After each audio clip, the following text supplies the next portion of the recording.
Welcome to સ્વાદ of Kathiawad. હું છું મોનિકા।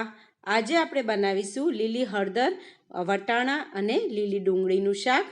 કેવી રીતે બને છે, શું શું જોઈએ છે, ચાલો બનાવવાનું શરૂ કરીએ। ચાલો મારી સાથે મારા કિચનમાં। લીલી હળદરનું શાક બનાવવા માટે મેં અહીંયા બંને પ્રકારની હળદર લીધેલી છે, તમે જોઈ શકો છો। અને એને મેં આવી રીતે ગોળ સુધારી લીધી છે। યલો અને જે વ્હાઈટ આવે છે એ બંને હળદર લીધેલી છે। તમારે બે હળદર ના લેવી તો તમને જે ભાવતી હોય એ હળદર લેવાની।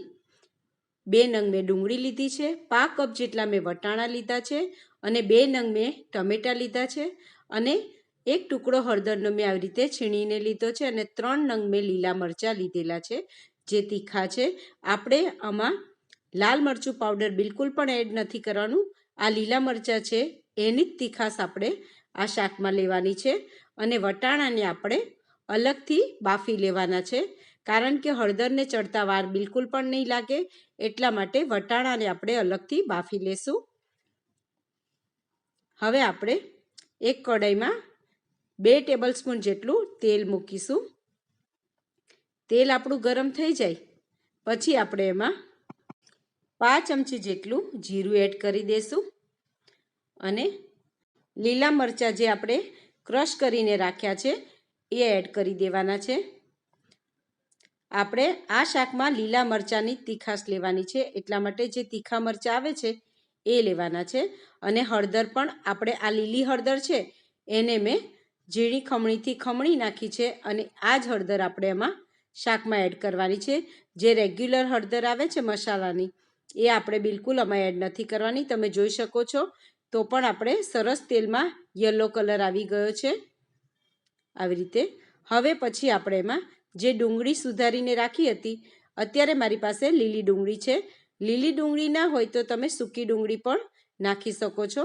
અને આ ડુંગળી થોડીક આપણી સંતળાઈ જાય પછી આપણે એમાં ટમેટા ને એવું એડ કરી દઈશું, તો એકદમ સારી રીતે એને સંતળાવા દઈશું।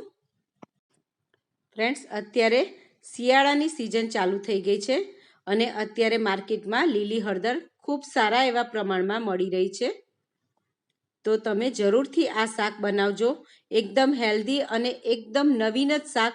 કદાચ કોઈ શાક આપણે એમ થાય કે રોજ આ શાક ખાઈને થાકી ગયા છે તો આપણે આ એક નવીન શાક આપણે બનાવી શકીએ છીએ। તો મેં આમાં હળદર નાખી દીધી છે અને ટમેટા પણ એડ કરી દીધા છે અને વટાણા જે બોઇલ કરીને રાખ્યા હતા એને 80% જેટલા જ આપણે કૂક કરવાના છે, એકદમ પ્રોપરલી કૂક નથી કરી લેવાના, કારણ કે શાકમાં પણ થોડીક વાર એને ચડવા દેવાના છે। ફ્રેન્ડ્સ, તમે જોઈ શકો છો એકદમ સરસ લાગી રહ્યું છે આપણું શાક, જોઈને જ ખાવાનું મન થઈ જાય એવું આ શાક બન્યું છે। અને આ શાક રોટલી સાથે, ખીચડી સાથે ખૂબ જ સરસ લાગે છે, તો તમે જરૂરથી ટ્રાય કરજો અને એકદમ ઝડપથી બની જશે। અને સ્વાદ પ્રમાણે આપણે એમાં મીઠું એડ કરી દેવાનું છે। પછી આપણે એમાં 1 ટેબલ સ્પૂન જેટલી ખાંડ એડ કરી દેવાની છે। ખાંડ એડ કરવાથી શાકનો ટેસ્ટ ખૂબ જ સરસ લાગશે। 1 ટેબલ સ્પૂન જેટલું આપણે ધાણા જીરું પાવડર એડ કરી દઈશું અને હવે બધી જ વસ્તુ સારી રીતે મિક્સ કરી દઈશું અને 2 થી 3 મિનિટ માટે આને થોડીક વાર ચડવા દઈશું।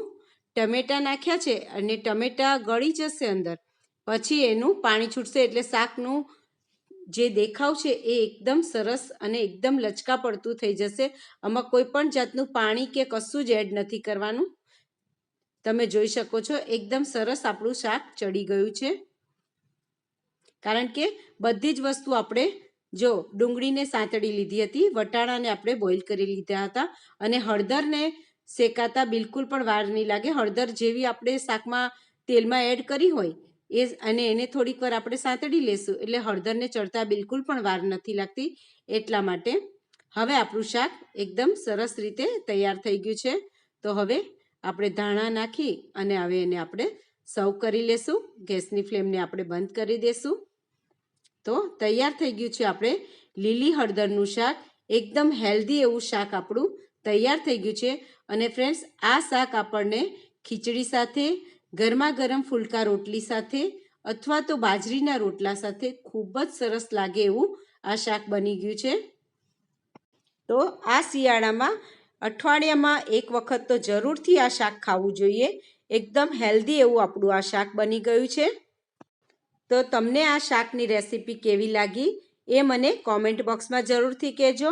મારી ચેનલને લાઈક કરજો, તમારા ફ્રેન્ડ્સ અને ફેમિલીમાં વધારેમાં વધારે શેર કરજો. મારી ચેનલને સબસ્ક્રાઈબ કરજો, બેલ આઇકોનને જરૂરથી પ્રેસ કરજો, જેથી કરી આવનારા નવા વિડીયો સૌથી પહેલાં જોવા માટે જોતા રહો સ્વાદ of Kathiawad. Thank you for watching.